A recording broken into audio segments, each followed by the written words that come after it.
Now, we've understood at this point that half guard has this kind of paradoxical nature, that it can both be the best position for the guy on top and for the guy on bottom, and it's all going to come down to the iron law of the outside shoulder and hip.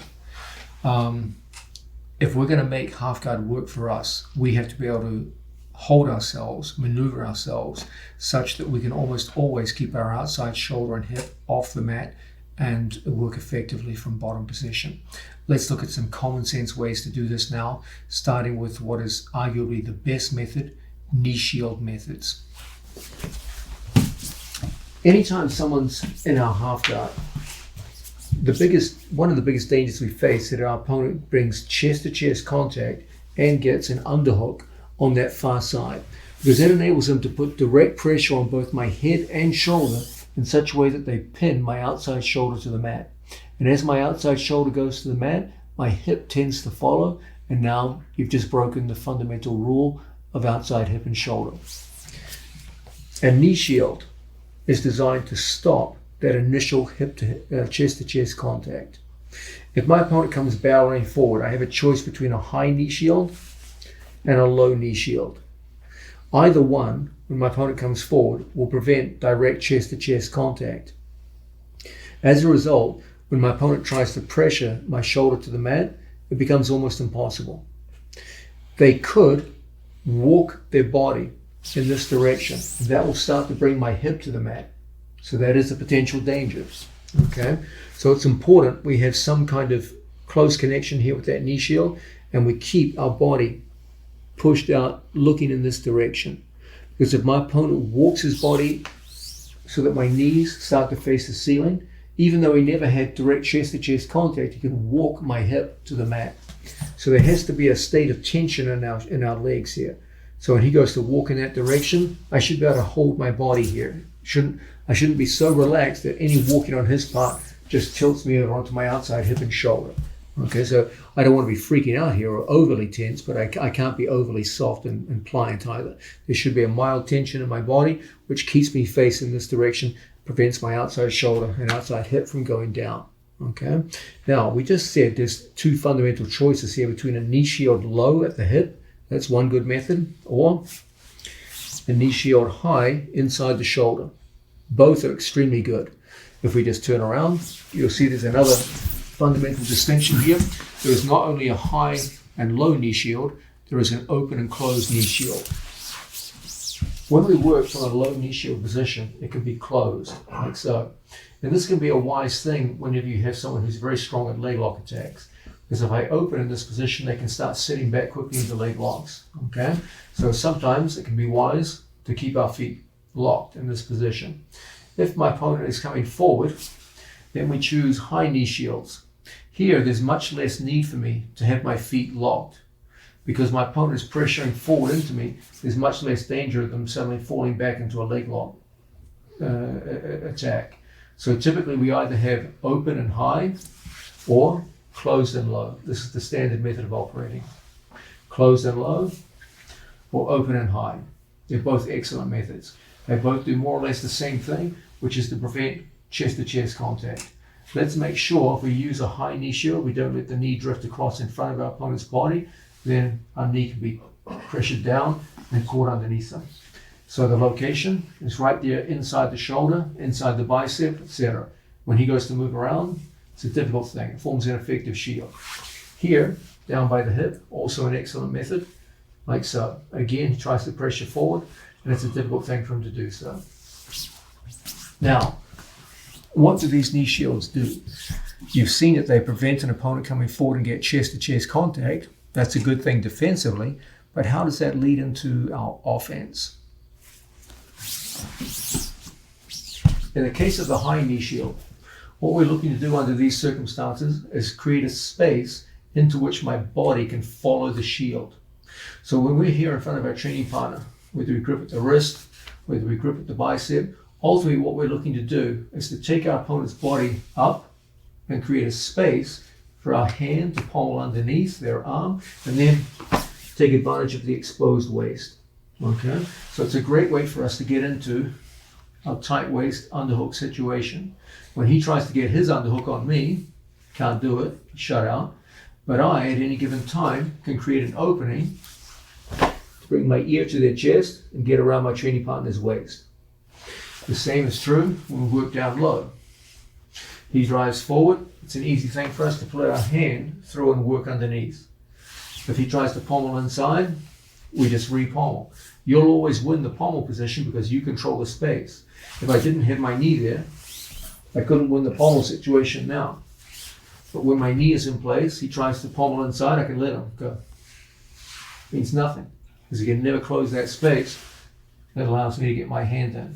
So the knee shield gives me an unfair advantage. If I didn't have the knee shield and he pommeled inside, then I wouldn't be able to pommel in. When I have a low knee shield, he pommels inside. You can get all the way inside. It means nothing. There will always be an opening for me to assert my own underhook like so. With the high shield, we have to move our whole body up. Just moving them out of balance, then our whole body comes up and we've got to that underhook. So those are excellent ways of working with the knee shield, both high and low, or open and closed, to work our way into accordance with the iron law of the outside shoulder and the outside hip.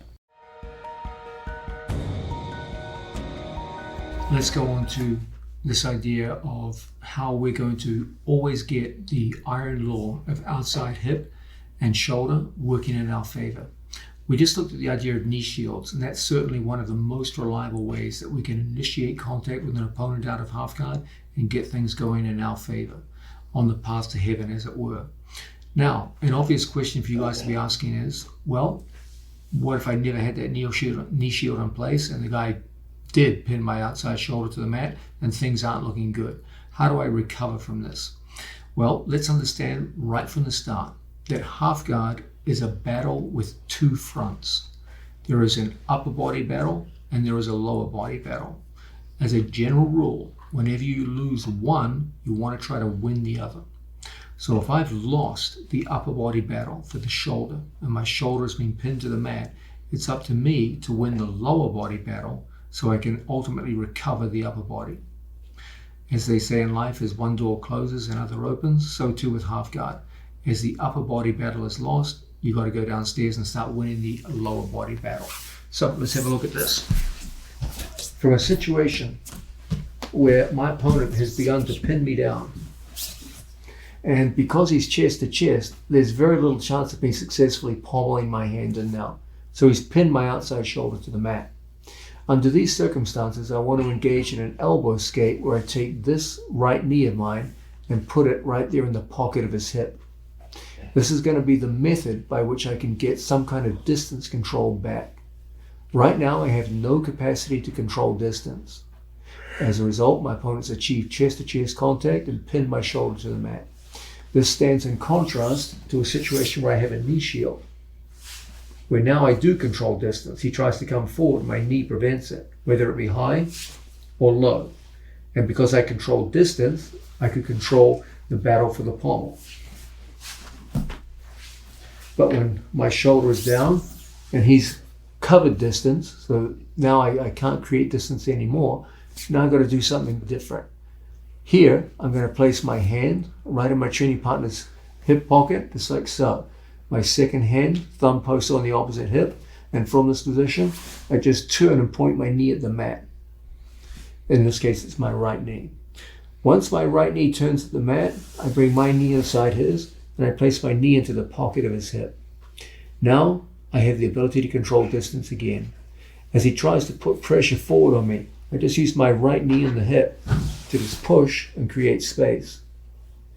Once the space is created, it becomes very easy for me to pommel back through and underneath my opponent's arm. And as a result, I can go right back into that original half guard that we looked at and start working to get my ear to my training partner's hip, to his chest, and we're right back in a winning position. So once again, here, I've clearly lost the upper body battle. My opponent has pinned my outside shoulder to the mat. Things aren't looking good. So I bring the knee in tight. I bring my hand here to the pocket of his hip. Second hand, thumb post on the other side. I take my outside leg and hook while I keep a good hook over his calf muscle. I'm not so relaxed here that he just pommels his foot out and goes across my side. We make sure we're locked in like so. Now from here, when I turn and shrimp, my whole focus is on turning my knee to the mat. That's what makes it possible for me to bring my knee right there inside his hip. My knee is now in front of his hip. So when he drives forward, I can push back. When I don't have a knee in front, I have no ability to push with my lower body. I can only pull with my lower body. It's not going to help right now. I need an ability to push. Now when he drives towards me, right, I just push back with my legs.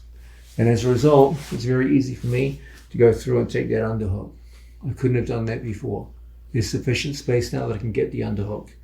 When he tries to pommel his own body in, that's an easy thing for me to get my head up to his chest now. Let's have a look at that from the other angle so you can see what's going on with that elbow escape. Here you can clearly see my opponent has won the battle for the upper body. My left shoulder, my outside shoulder, is pinned to the mat. I take my hand, knee in, and put it right there in the pocket of the hip. Second hand comes in here and thumb posts the hip. I can't be relaxed with my legs. My heel comes up to his knee. Outside foot moves. I can't have my legs triangled. Outside foot moves out, so I can turn onto my side. Now, with my right knee pointed at the floor, it's easy for me to go through and put my knee in the hip. As he tries to push forward, my right knee manages distance now. I just pinch my knees together and push. When he tries to drive forward, it's so easy to get my underhook. If he tries to re-pommel in, I just follow up with the head and we're in good position. Okay. You can see what's happened there. As I lost the upper body battle for the head and shoulders, I went downstairs and won the lower body battle at the hips. Because I had a knee in front of my opponent's hip, I could push. If I can push, I can start to win that battle for distance. And once you win the battle for distance, then you can start pommeling your arms in quite easily and get what is always your ultimate goal, which is to get your outside shoulder off the mat and into a situation where you can turn half guard into the path towards heaven. We've been trying to portray the half guard game as bound up largely with distance control. If our opponent can get chest to chest and pin our outside shoulder to the mat, it's a serious problem. It's going to turn half guard from the road to heaven to the road to hell. So a huge part of what we're trying to do is to manage distance between ourselves and our opponent so you can win that pommeling game with the outside arm and shoulder and get that outside shoulder off the mat and in towards your opponent. We've looked at knee shields and elbow escapes as our primary means of doing so. Let's look at another means of doing so that's also as important. I don't believe it's as important as the lower body battle with the legs, but it's still damned important, so let's spend some time on it. This is the idea of creating good shields and frames without arms, okay? So if I'm in front of an opponent in bottom half guard, and I have no frames between myself and my opponent, and he gets chest to chest, it's very difficult to be effective just from a position like so. And if he and I are the same skill level, most of the time he should be able to pass from this position. Having nothing between his chest and mine is part of the problem. Usually what we try to do is put legs between his chest and mine.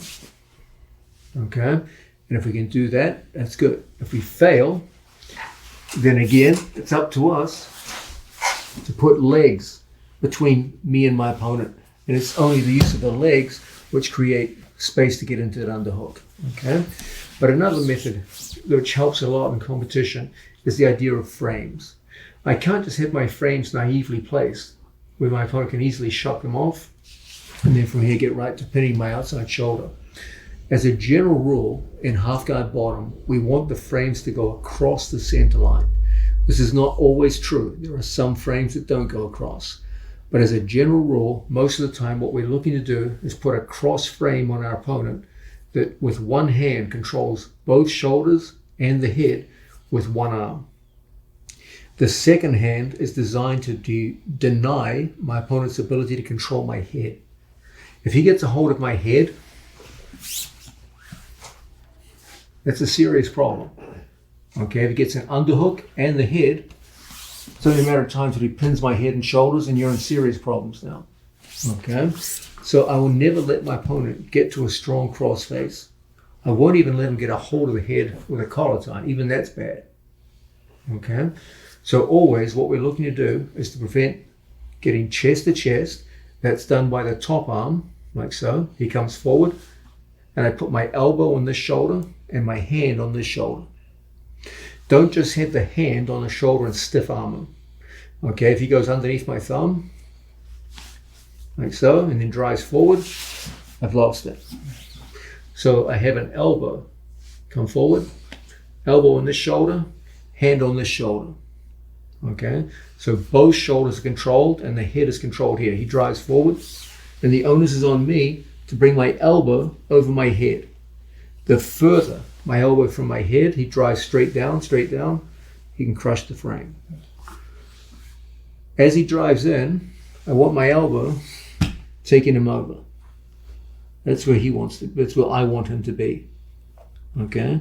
The further down my body is and the lower he gets, the more he can crush it, driving forward, and cause problems for me. So I always want this. Now, this arm here, I can block in several ways. One is an inside wrist. I greatly favor this grip. Okay, I'm a huge proponent of this grip. Why? Because when he tries to bring his hand in towards me, my hand is inside his. If I hold here, only my thumb is inside. He brings his hand to my face, he wins every time. When I put my whole hand inside, he tries to bring his hand to my face, it's almost impossible. You can just shut it out completely. So this is one excellent grip. It's not always possible to get, however. Some people will rapidly pull their hand away and then you got to start all over again. So another grip that I also favor is a thumb post inside the elbow here. Okay. When my opponent goes to grab my head, it's enormously difficult. I'm just going to make a quick point about this grip. I'll come close to the camera. In standing position, we often make use of this grip.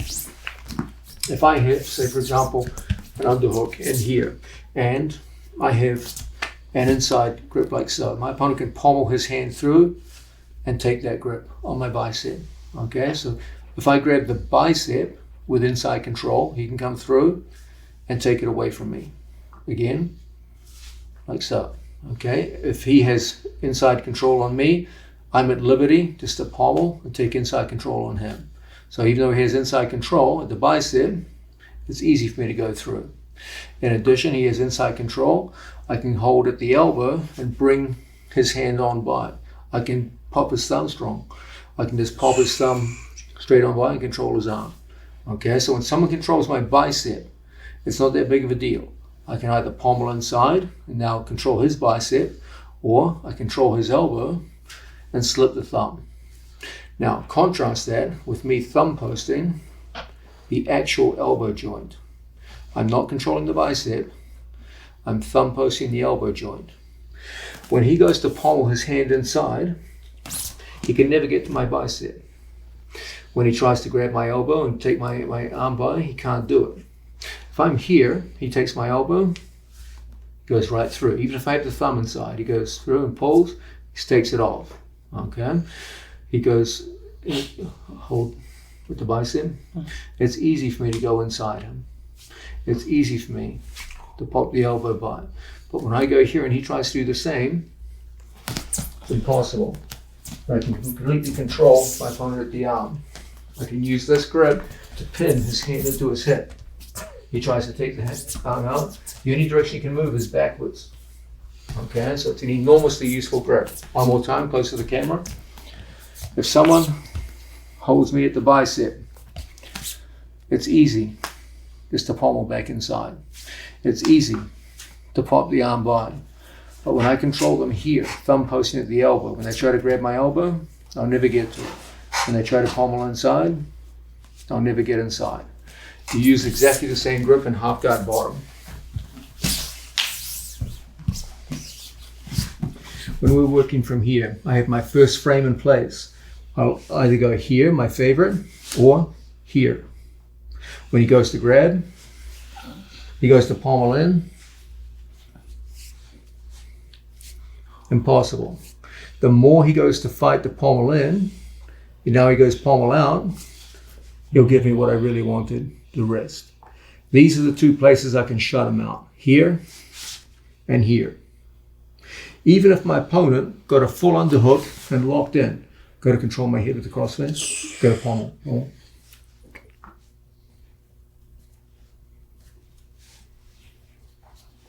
It's impossible. Okay, it's just a very, very controlling grip. As opposed to me going here, where I can easily pommel through, crossface, and get control of my head.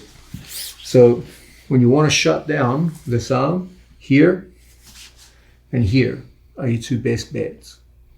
Okay? If you can't get these, then you've got to use your elbow. If you are going to use this hand, bring everything in close. Use the elbow. Don't try to use the hand. The hand itself, he just palms inside, is a joke. So you've got to come in close. Okay? He goes to grab my head, and you're in so close that you can hold it out with your elbow, not your hand.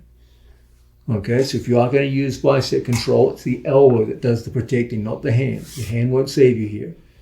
You can also thread the second hand in to help back it up.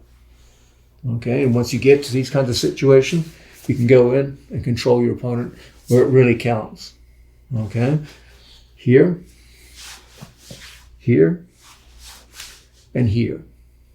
So once again, the most successful hand frames. The top hand is best used as an elbow and a hand that controls the head and both shoulders. So one arm controls left, right, and head. Okay. The second hand, best is here. This is two, very good. And if you can't do that, then keep it in close.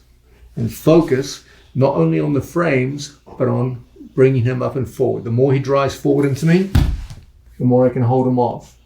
The more his head goes over my head, the easier it becomes to come around the corner into the grip that I really wanted all along, around my opponent's tight waist. Okay? So once again, arm frames. Top arm, points of contact, 1, elbow 2, forearm 3. He goes to drive forward. It's tough. Second hand, 1, 2, 3. Working in unison, trying to bring the hand over the head so we can get to our ultimate goal, our shoulder off the mat, arm around the waist, and then from here, it's going to be easy for us to play half guard bottom.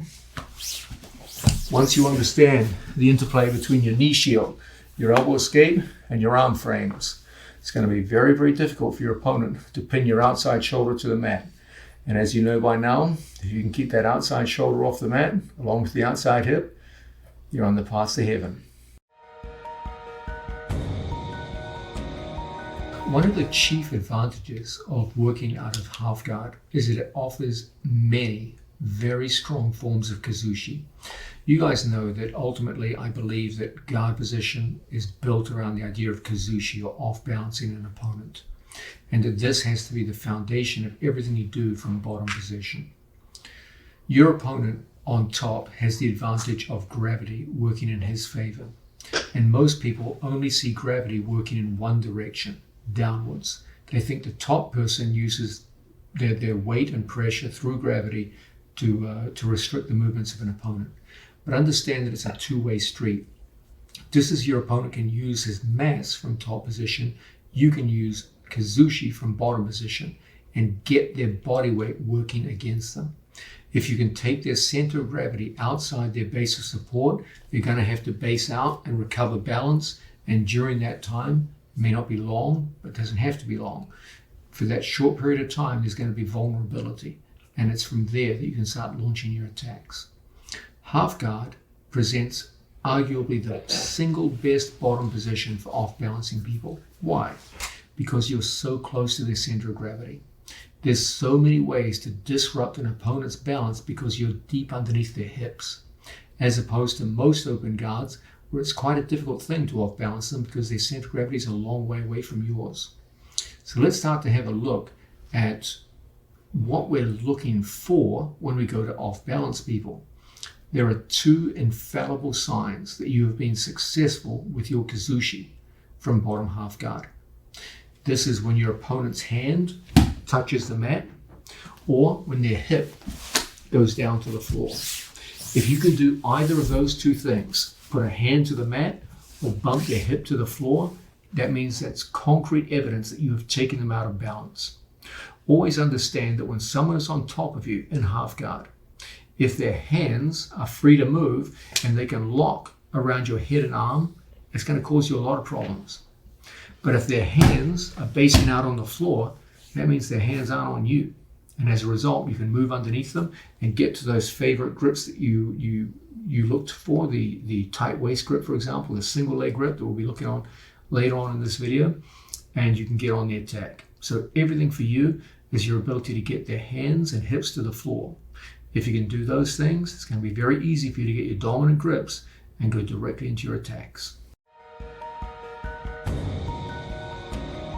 Let's get into the nitty-gritty and start looking at how to get people out of balance, how to get those hands and hips to the floor in ways that will make a difference when you're actually going in live sparring. Okay, first one we're going to look at is a half scissor.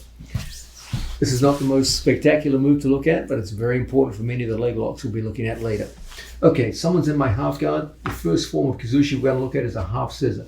You guys remember your first days in Jiu-Jitsu, you first started off, you all learned a scissor sweep where you brought your legs across your training partner's chest and feed them over to the mat. Well, a half scissor is just that from half guard. So because you're working from only half of your opponent's body, it won't sweep them onto their back. What it's designed to do is to get a hand on the floor and make their head move from the center line out and away. He wants his head coming towards me. So all we're going to do is the same action we would do for the scissor sweep, but without the outside leg, just the inside leg. And it forces our opponent's hand to the mat and forces their head away.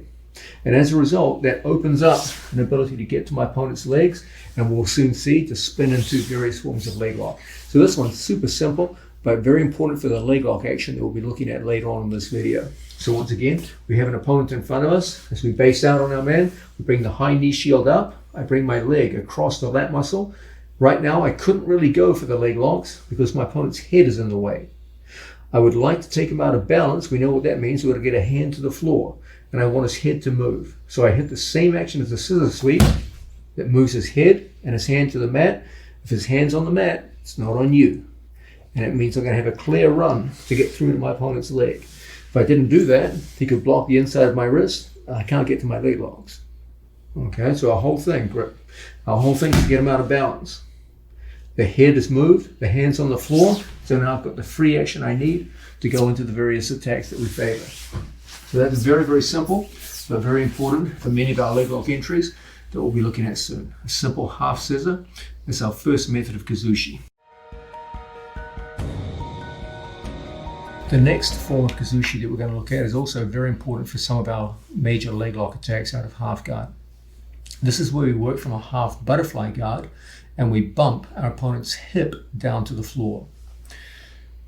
We've seen already that our target, whenever we apply Kazushi from bottom position, is either a hand or a hip down to the mat, and in some cases both. This is a good example of getting a hip down to the floor. So, from a situation where I'm working from half guard and I have a butterfly hook in place, and I have my training partner's shoelace down here, I'm going to take my knee across from one hip across to the other. And as a result, I can turn and bump his hip down to the floor. So he has a hand and a hip on the mat. And from positions like this, there are many forms of leg attack that we'll be looking at later on in the video. So it comes out of a half butterfly situation, not from half guard. So as we start in front of our man, we base out, we place our foot right in there as a butterfly hook. My hand goes in and captures my training partner's shoelace right down here. As he goes to pressure into me, look how I take frames in place, knee goes across, and we drive our opponent's hip down to the mat. Super simple and super effective. Even when my opponent goes to push into me here, you're going to see that between my frames and the movement across, it's very easy to bump him down. And that's going to set up many of our favorite leg attacks from bottom position. So this is a simple half butterfly hip bump. Now we're looking at various methods of Kazushi from half guard. The general theme we're working on is this idea that half guard has more potential for Kazushi than most other forms of guard, because it starts with your center of gravity further underneath your opponent's center of gravity. As a result, lifting actions, which are usually the best methods of forming some kind of Kazushi, are easier to employ. We're going to look now at the idea of a scoop half guard and its relationship with Kazushi. This happens to be my personal favorite method of generating Kazushi under an opponent, because it enables you to lift an opponent into positions which facilitate leg attacks on both legs. Okay, so as much as I love all the other methods of Kazushi, this one happens to be my personal favorite, and you will often see my students make use of this. So, from a half guard situation, from any half guard where I go through underneath my opponent's leg and take this grip here, this is a scoop grip. Okay, now you will often hear people call this an underhook, a leg underhook. They're correct insofar as you are underneath their leg, but I never use the word underhook when it comes to gripping the leg, for a simple reason. Because underhooks can be here, here, and here. If I use the same word, they tend to get confusing when I'm coaching people. Okay, so when I go to the upper body, we call them underhooks. When I go to the lower body, I call them scoop grips. That way, if I were calling to an athlete in a competition, if I say right underhook, he knows exactly what I want. I go on my opponent's right side to the underhook. If I say left scoop, he knows exactly what I want. My opponent's left leg scooped, like so. Okay? If I said left underhook and my opponent's looking at me like, my student's looking at me like, what does he want here? Does he want me to underhook here? Does he want me to underhook? It's unclear. Okay, that's why I always use scoops to the lower legs and underhooks to the upper body. Okay, so a little bit of terminology there for you. Now, scoop butterfly is here. Scoop half guard is here. So I have a half guard and a scoop grip. Whenever you have this grip, you're going to have a tremendous propensity to shift your hips from facing one direction to the other.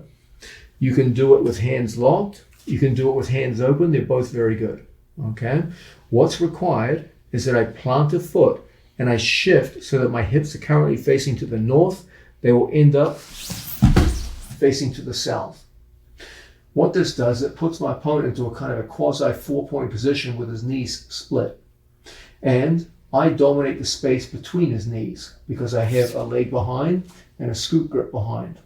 So when he tries to bring his knees together, it's almost impossible. Okay, so once again, we have an opponent here, usually on 2 knees is the usual starting situation. We've got our frames in, he's pressuring forward, and from this position I go through and I take my scoop grip. Now I put my foot down here on the floor and I give a little bridge. I can go locked hands or open hands, and I turn my hips from facing one direction across to the other. Now, some of your opponents will stay down on a knee. Other opponents will go up into a 4-point position. You don't really control that. Okay? So you've got to be ready for both. Sometimes we'll go through and my opponent goes up into 4-point position. Okay? Sometimes they'll stay down on a knee. Doesn't really matter. You'll be able to go into the legs in either case. So once again, we've got an opponent here in front of us. They're blocked out like so. I go in, I get my scoop grip. From here, we go through. That puts his 2 hands down on the floor. This time he goes into 4-point. And again, we're in place. If my opponent goes down to a knee, you can bring your knee in front and bring them up into 4-point position. Okay, this 4-point is generally better for injury into the legs. In this way, you immediately get those hands down to the mat. You create a control between your opponent's knees, which enables you to equally go into leg locks on either leg with many different methods of entry. This is one of the single best ways to get people's hands off you, onto the floor, split their legs, and go into leg attacks on either leg. Let's look at another really solid method of getting people out of balance from half guard that works really well to get your opponent's hands to the floor and set up various forms of attack. This comes out of a scorpion. A scorpion is a lock on your opponent's lower leg. I use the term scorpion, and this is the term that was used long ago when I started jiu-jitsu. I found out many years later that this was termed the lockdown by Eddie Bravo in California. It's probably fair to say that's the more commonly used term nowadays in jiu-jitsu, but I've been using scorpion for so long it's kind of ingrained in me now. So first, what is a scorpion? If you just have your butt to the camera. A scorpion involves me coming over my opponent's leg and locking a triangle and then taking my shoelaces into my training partner's shoelaces like so. This is an inside scorpion. There are outside scorpions, but we'll deal with that another time. From the inside scorpion, when my opponent tries to drive forward, the inside scorpion gives a form of distance control. Okay, it's not a particularly impressive form of distance control because your opponent still has chest-to-chest contact, but it does prevent him from driving his right leg forward. Okay, that's its value. It's used to be seen a lot back in the sport of judo, where they have limited time on the mat. When people would get caught up in half guard, they would lock on a scorpion, just like so, and they would hold the person long enough that the referees would just stand them up. So it had a defensive purpose. My initial interest in scorpions came from the fact that they make it more difficult for an opponent to attack leg locks in this position. Okay, if I'm naive in how I hold my opponent, he can backstep into my legs and do all kinds of things from here. But if you lock on a quick scorpion, you can shut down the initial danger of many forms of leg lock. We'll see later on in this video that if we get a scoop grip in conjunction with the scorpion, this forms one of the best attacking positions from half guard. Okay, but we'll come to that later. Now we're just looking at the idea of the scorpion itself. A scorpion can also be used to off-balance people. What we're going to do is take our hands and go through underneath, prop in our training partner's ribcage by the armpit. I can't have my opponent cross-face and underhook. My scorpion won't help me much here. It's pretty easy for my opponent to disentangle the scorpion and pass from this position. So what we need is our elbows in front, coming through to this position here. As a result, I can use my knee behind my opponent and that scorpion to off-balance them and then come up to the side so that their hands are on the floor and they're in an off-balance position where you can easily go in on the attack. So from a different angle, we have an initial half guard position. We throw the outside leg over, we lock a triangle, and we put our shoelaces underneath his shoelaces. From here, my hands are close to my own chest, so when he comes forward chest to chest, it's easy for us to go through and get our hands in place. Now, it looks like I'm using my hands, but I'm not. I'm bringing my knees up to my chest, so the center of gravity is over mine. My hands provide direction, not movement.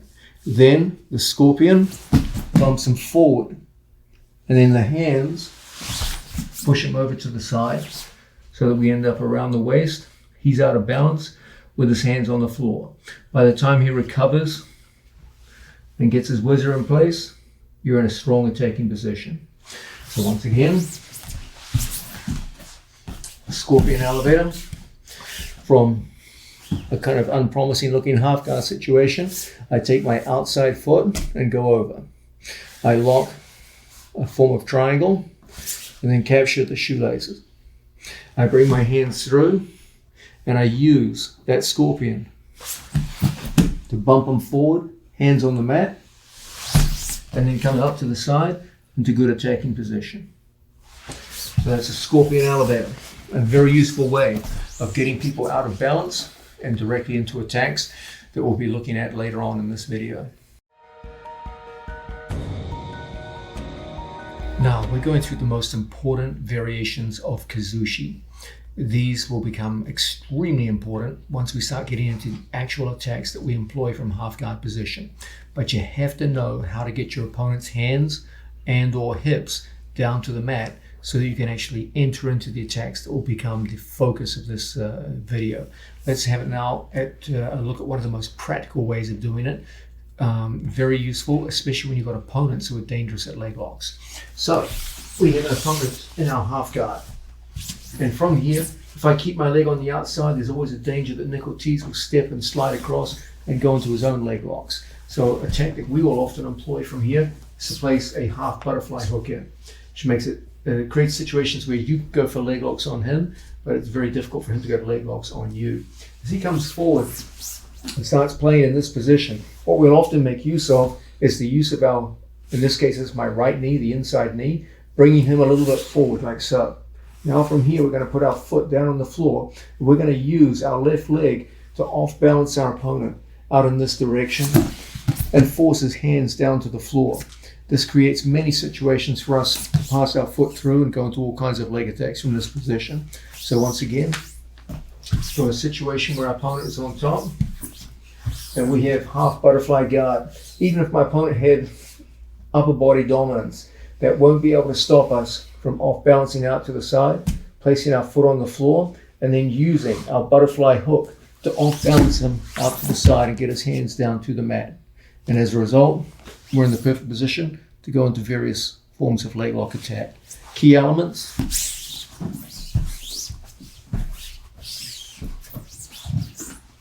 From here, my knees provide the first step. Don't try to lift them all the way out here. Take them forward. Then this foot here goes down to the mat, and always start by tilting out to the side. Second hand goes here in the armpit. It's not really pushing with the arm, it's directing with the arm. And then I use my left leg to move him out to the angle. You should finish facing in this direction. So initially, I face out here to the west. But by the time I finish, I'll be facing out here to the east. So my body goes to the full 180. And in these situations, it's relatively easy to pass our legs through and go into our standard forms of leg lock attack. So this is a very simple and very practical method of off balancing people, getting those hands down to the floor and setting up leg entries. The next method of Kazushi we're going to look at is one of the most practical. It can be used in many different scenarios. When your opponent's chest to chest, when it's chest away from your chest.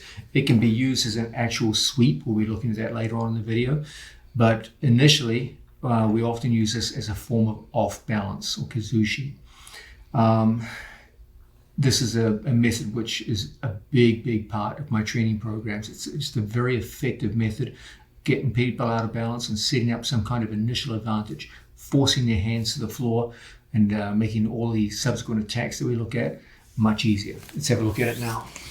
Okay, we have an opponent here in our half guard. I'll demonstrate it from a chest-to-chest position. From here, I'm going to take my right foot up here to his right knee.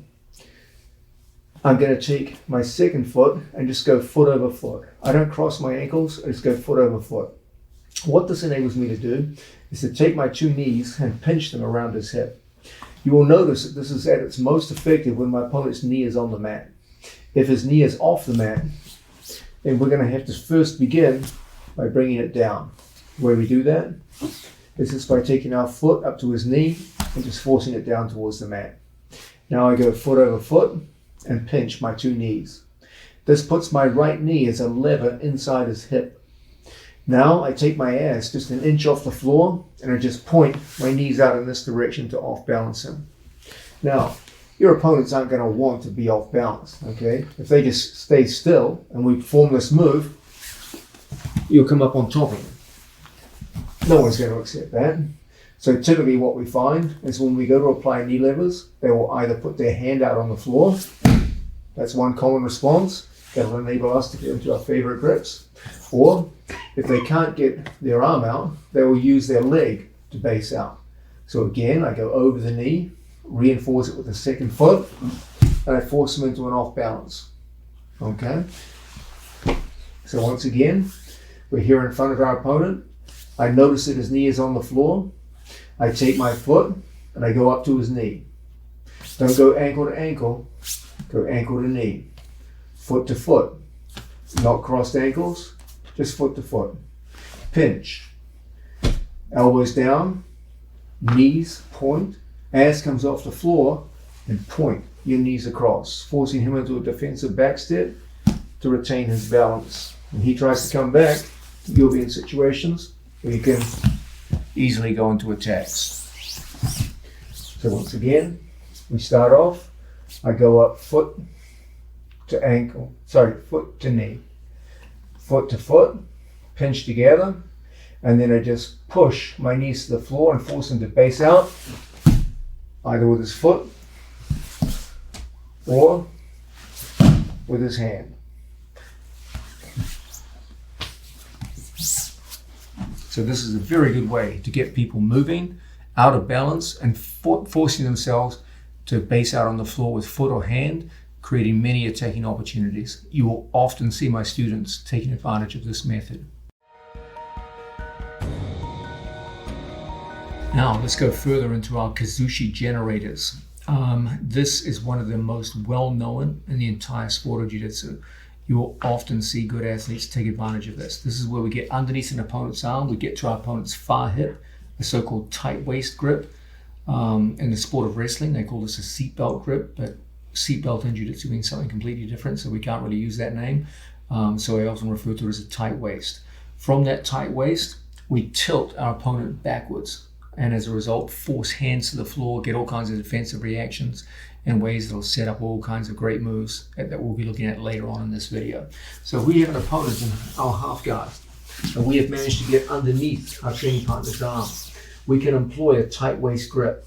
Notice that my opponent has no choice but to put on a whizzer. If he does not put on a whizzer, there's no reason why I can't push off my foot here on the floor and send his arm by and take his back. Okay, so he has to put on the whizzer at all times. The tight waist tilt involves going down to his shoulder and pulling with my arm as I turn my legs. If my opponent doesn't take his whizzer out, he'll fall right to his back. So of course, he has to take his hand out in response to my tilt. When I have the tight waist in place, that forces the hand to the mat. And that'll open up all kinds of attacks from this position. Okay? So once again, we start off in half guard. From here, my opponent has to put on a whizzer. If my opponent ever neglects the whizzer, there's no reason why I can't take the back. So we go down to our shoulder and we go into a tight waist tilt, forcing my opponent's right hand down to the mat and creating all kinds of attacking opportunities that we'll be looking at later on in this video. So this remains one of the absolute most effective and most practical forms of Kazushi, forcing an opponent's hand to the mat in ways that set up many different kinds of attacks that we'll be looking at later. Now let's look at another very practical form of Kazushi, which we can often make use of. This one is particularly interesting because it's not seen quite so often, but when you do need it, you really need it. It's typically when someone has a really good crossface on you. And from there, you can generate quite a strong Kazushi and force that annoying crossface off your head and onto the mat. So let's have a look at a situation. We're working from half guard, and my opponent has gotten to a situation that many people would think of as dominant. In addition, they've got their knee in so close and tight, turning the hips in, they take their knee off the mat, and as a result, they don't have a knee lever to work with. If the knee was on the mat, I could go directly to a knee lever here and off balance them. But they've taken their knee off the mat. So what do I do now? I'm going to take my bicep and put it on my training partner's ear. I'm going to take my second arm out, just like so. And from this position, I take one leg to hold him at the knee. I do not have a triangle locked. You can't do this move with triangled legs. So I come up, I hold with one, I put my other foot on the floor, And then from here, I start a windmill action where my arms prescribe a circle, like so, and one chops him down here at the knee so he can't base out. And the other cross faces my training partner at the temple. And as a result, we get a long windmill action as I hit a simple bridge and we get a strong off balance over to the side. Now, what do you think your opponent's going to do in response to that? He's going to base out. What does he have to base out with? It can't be this, because I'm blocking it. This is his only availability. So he's got that strong crossface on me, putting pressure on. So you can hear my voice changing with the pressure. Now, from here, I start that windmill and I force this hand out defensively. When he comes back in, you've got your grips we talked about earlier, here or here. And when he tries to come back in, it's all blocked out. So it's going to be very easy to get your frames back in place, and now you're into your favorite grips.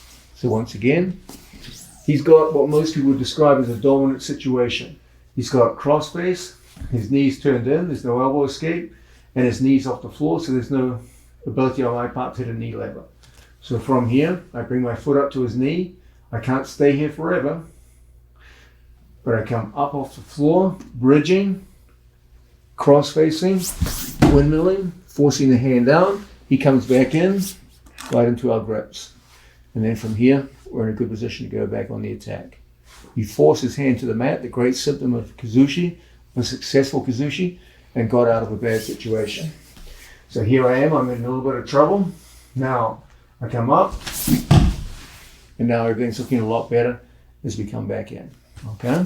So this is a simple way to force those hands to the mat. So there you have it, guys. A bunch of methods of generating Kazushi from bottom position that'll cover pretty much any situation you'll find yourself in half guard.